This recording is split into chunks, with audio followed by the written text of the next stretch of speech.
Pakistan border के पास जैसलमेर के रेगिस्तान में भारत की तीनों सेनाएं, थल सेना, वायुसेना और नौसेना मिलकर जबरदस्त युद्ध अभ्यास कर रही है।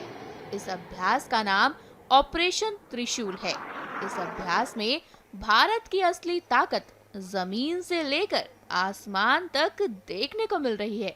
रेगिस्तान में उड़ती धूल, गरजते टैंक और आसमान में गड़गड़ाते फाइटर जेट ये किसी फिल्म का सीन नहीं, बल्कि भारतीय सेना का सबसे बड़ा रियल टाइम अभ्यास मरुज्वाला है।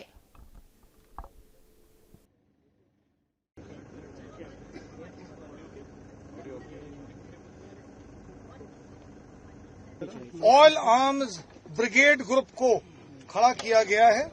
उसके सैनिक आपके सामने इस तरफ है और जिस इक्विपमेंट के साथ ये रुद्र ब्रिगेड लैस है वो भी यहाँ सामने खड़ा है। इस रुद्र ब्रिगेड को भी इस एक्सरसाइज अखंड प्रहार के ऑप वैलिडेट किया है। और मैं यहाँ पर एक चीज बोलना चाहूंगा कि ये जो रुद्र ब्रिगेड है इसको infantry, armoured, mechanised infantry, artillery, air defence artillery, engineers, इन सब के इमदादी दस्तों को एक साथ मिलाकर अंजाम देने के लिए तैयार किया गया है। और जैसे कि आप लोग सब वाकिफ हैं, रुद्र का मतलब महादेव या शिव, या एक और पर्यायवाची हुई प्रचंड। तो अगर मैं कुछ आपको बताना चाहूं कि ये जो एक्सरसाइज है अखंड प्रहार, इसमें इस रुद्र ब्रिगेड ने अपनी ऑप वैलिडेशन के दौरान प्रचंड वार के साथ अपने आप को ऑप वैलिडेट कर अपनी कामयाबी हम सबको यहाँ दिखाई है। और मैं पूरी तरीके से संतुष्ट हूँ कि ये जो रुद्र ब्रिगेड आने वाले समय में दिए हुए मल्टी डोमेन टास्क में कामयाब हो सकेगा। यहाँ पर एक और बात बताना चाहूंगा, इस रुद्र ब्रिगेड को इसलिए भी खड़ा किया गया है क्योंकि हमारे भारतीय फौज की एक डॉक्ट्रिन होती थी जिसको हम कोल्ड स्टार्ट डॉक्ट्रिन कहते थे, जिसके तहत फौज मोबिलाइज करती थी और मोबिलाइज के बाद ऑपरेशनल एरिया में कारगर होने के लिए रेडी होती थी।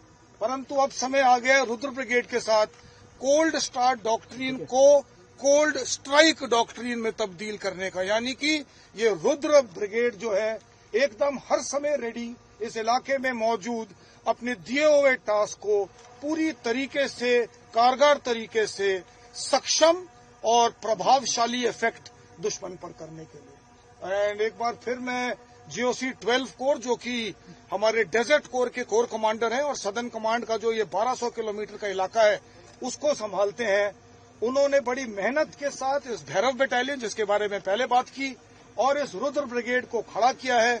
मैं सराहना करना चाहता हूं जीओसी 12 कोर का, उनके तमाम कमांडर्स का, जिन्होंने बड़ी मेहनत से पिछले 2 महीने में आज इस अंतिम चरण अखंड प्रहार में जो हमें आज ये अपनी लैंड मनूवर्स दिखाए, उससे मैं फुल्ली संतुष्ट हूं और कॉन्फिडेंट हूं कि आने वाले समय के लिए हमारी जो 12 कोर यानी डेजर्ट कोर है पूरी तरीके से ऑपरेशनली रेडी है।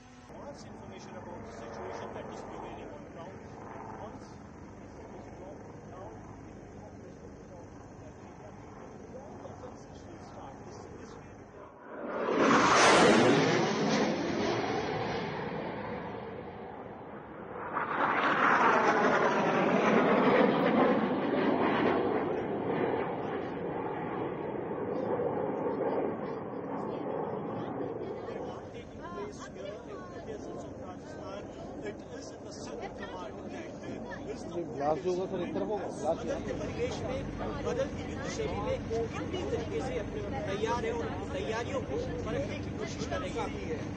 इस तरीके से